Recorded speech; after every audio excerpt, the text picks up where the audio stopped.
Hey lovelies!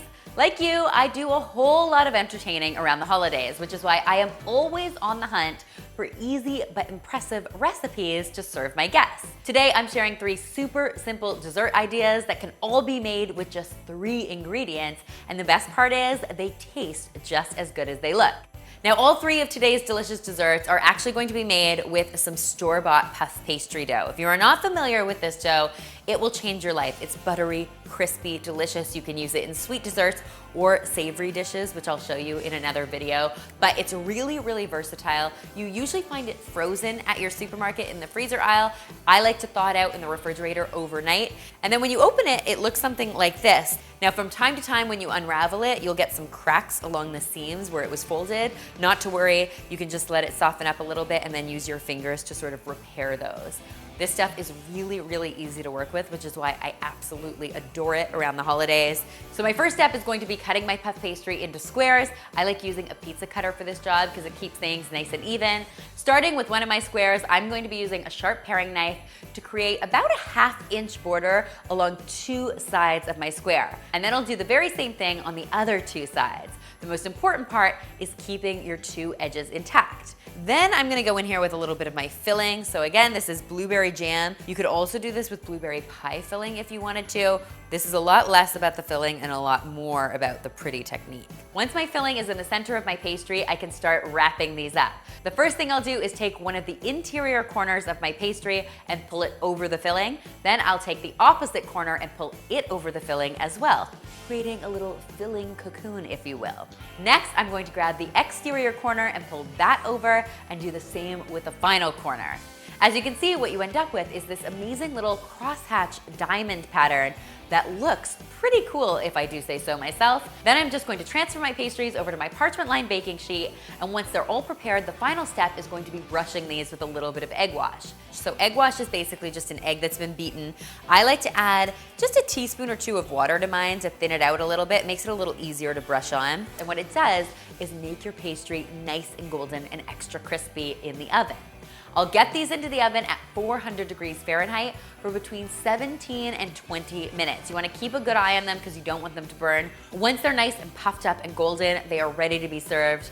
Of course, you can serve them just as is. You could top these with a little bit of glaze if you wanted to, or you could dust them with just a touch of powdered sugar for a super seasonal snowy look.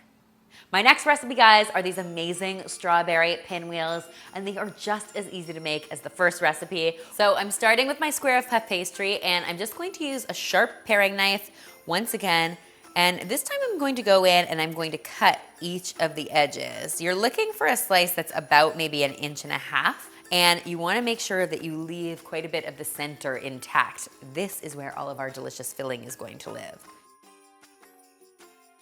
Next, it's time to add my filling. Once again, the filling options here are absolutely endless. I'm using some strawberry jelly, but whatever filling you want will totally work. Once you've got your filling in the center of your dough, all you're going to do is pull every other corner over into the center of the filling.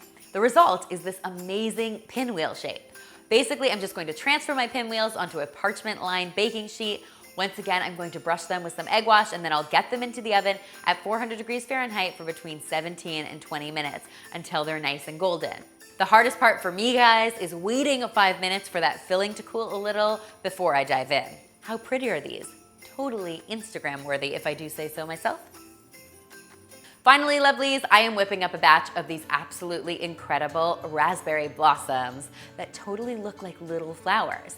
Now, I will fully admit this was not my idea. I found this idea online and I couldn't believe how easy it was to make. I will link the original video in the description box if you want to take a look for it there. But basically what we're doing is we're going to start once again with our puff pastry dough, cut it into squares, and then once we've got our square, we're going to put about a teaspoon of our filling into the center.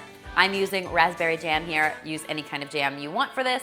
Next, I'm going to brush each of the sides of my pastry dough with a little bit of egg wash. This is gonna help them stick together.